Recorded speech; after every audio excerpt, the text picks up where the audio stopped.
న్యాయవాదుల ఐక్యత.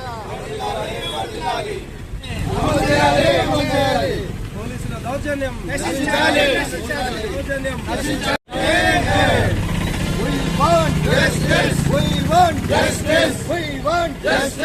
న్యాయవాదుల ఐక్యత. న్యాయవాదులపై చేస్తున్న దౌర్జన్యం, పోలీసులపై దౌర్జన్యం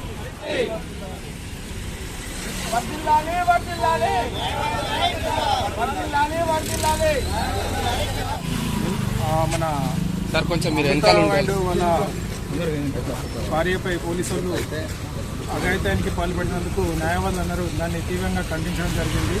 దీంతో పాటు ప్రతి ఒక్క మాది అడ్వకేట్స్ ప్రొటెక్ట్ బిల్లు కోసం కూడా మేము అన్ని రకాలుగా ప్రయత్నం చేసినా దానివల్ల బార్ కౌన్సిల్ ఆఫ్ ఇండియా కానీ, BCI bar council of Telangana కానీ అండ్ బీసీఐ కానీ దీని మీద ఎటువంటి స్పందించడం లేదు.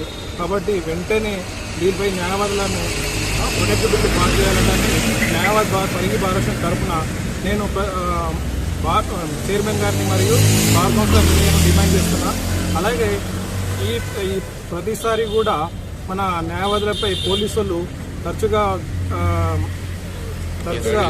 దౌర్జన్యం చేయడం కానీ ఈ విధంగా అరాచకం చేయడం జరుగుతుంది. కాబట్టి పోలీసులే ఈ విధంగా మనపై న్యాయవాది సామాన్య పౌరుని కానీ న్యాయవాదులు న్యాయం చేసేదాన్ని కూడా వాళ్ళు ఈ విధంగా అరాచకం చేయడం చాలా వరకు మేము ఖండిస్తున్నామటని వినయంగా ఈ విధంగా నేను మనవి చేస్తున్నాను.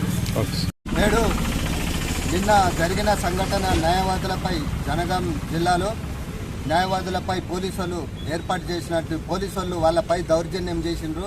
కోర్టు ఆర్డర్ను తీసుకుపోయి తన క్లయింట్కు అన్యాయం జరుగుతుందని ఆర్డర్ ప్రకారం పోలీస్ స్టేషన్కు వెళ్తే పోలీసులు దౌర్జన్యంగా ఒక స్త్రీ అని చూడకుండా న్యాయవాద మిత్రులు అండ్ వాళ్ళ భర్తను భార్యను ఇద్దరిని పోలీసులు మెడల్ పట్టి గెంటేసి నానా బండ బూతులు తిట్టడం సమంజసం కాదు. ఇది చట్టవిరుద్ధమైన పని.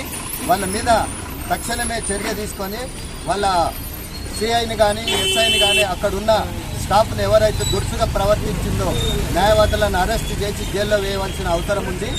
ఇలాంటి సంఘటనలు జరగకుండా న్యాయవాదులకు ప్రొటెక్షన్ యాక్ట్ తీసుకురావాలని మేము పరిగిబార్ నుంచి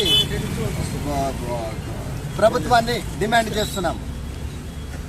ఇలాంటి అవాంఛనీయ సంఘటనలు జరగకుండా ప్రతి న్యాయవాదులందరూ ఒక ఐకమత్యంగా ఎదుర్కొని ప్రభుత్వం పైన ఒత్తిడి తీసుకొచ్చినట్టయితే మనకు న్యాయవాదులపై ఈ రక్షణ చట్టం వచ్చే అవకాశం ఉంది. ఇలాంటి సంఘటనలు జరగకుండా ఏర్పాటు చేయాలని ప్రభుత్వాన్ని మరొకసారి డిమాండ్ చేస్తున్నాం.